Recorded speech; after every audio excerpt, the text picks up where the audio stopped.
Joining us live now from inside embattled Gaza, filmmaker and activist Harry Fear. It's good to see you today. Thanks for joining us so quickly on such short notice. You've been there since the first Israeli bombs began to fall. How are the civilians coping with the onslaught? Well, the civilians are coping to an extent. Things have got a little bit better in the last few hours in terms of the number of aerial and naval bombardments of the Gaza Strip.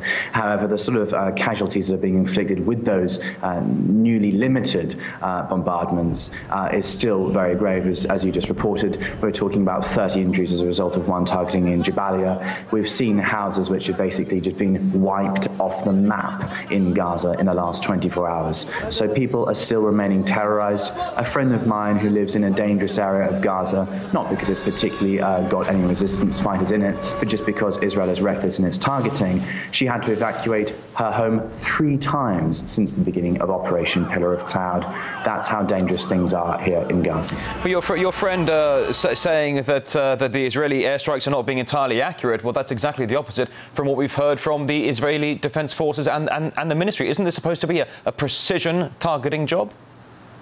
Well, apparently Israel boasts such high-quality military equipment that it is able to make accurate targetings. We hear from Israelis in the last few years that their drones have such high-quality optics they can even see the color of women's headscarves on the ground in Gaza. At the same time, we're seeing dead children, including 3 under the age of 2 in the last few days.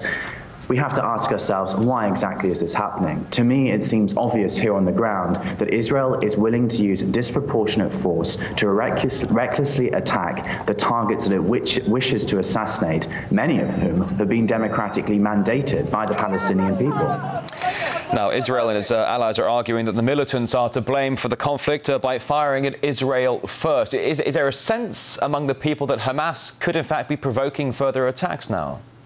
Well, actually, I have not heard anything of that nature. I've been hearing the contrary, which is that for the first time in a few years, the Palestinian people in Gaza actually feel protected to an extent, because it appears that Israel is backing down to an extent as a result of the resistance group's ability to fire rockets into Israeli territory to an extent and to a level of force, a degree of force that they were not able to do previously before these last few days.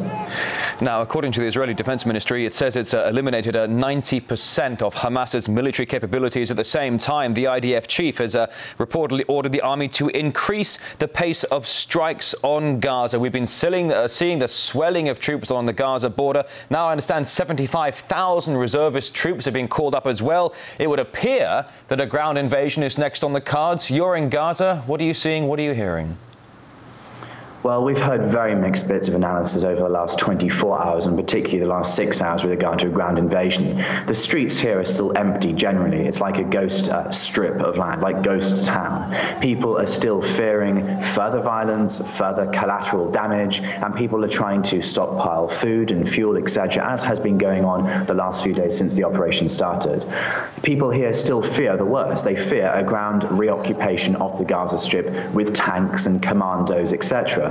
And so people are preparing for that. But we have heard mixed rhetoric from the Israeli state regarding the cost might be too high for them to actually attempt to reoccupy the Gaza Strip, especially taking into account this recent level of force leveled against Israel by the Palestinian resistance group. But Harry, you talk about people in Gaza and the Gaza Strip hunkering down for what might be a possible Israeli ground invasion. As most people know, the Palestinians don't even have an army.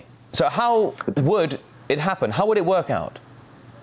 Well, the Palestinians have ad hoc resistance groups, military wings which are members of the various political movements here in Gaza, from Fatah through to Hamas. They all have their own militant wings. Some of these wings are therefore more active than others. And these groups are responsible for protecting the borders on a normal basis outside of this wartime, and for firing retaliatory rockets into Israel as Israel strikes Gaza. So these are the groups that are responsible for protection. There is an underground network network of tunnels in the Gaza Strip that these fighters use to go around and to surprise Israel when they make their attack. So there is a very, if you like, backward defense system here, trying to deal with the fourth or fifth largest military power in the world. But there is some way that they are managing to level force and repel Israeli force, we're understanding here in Gaza over these days.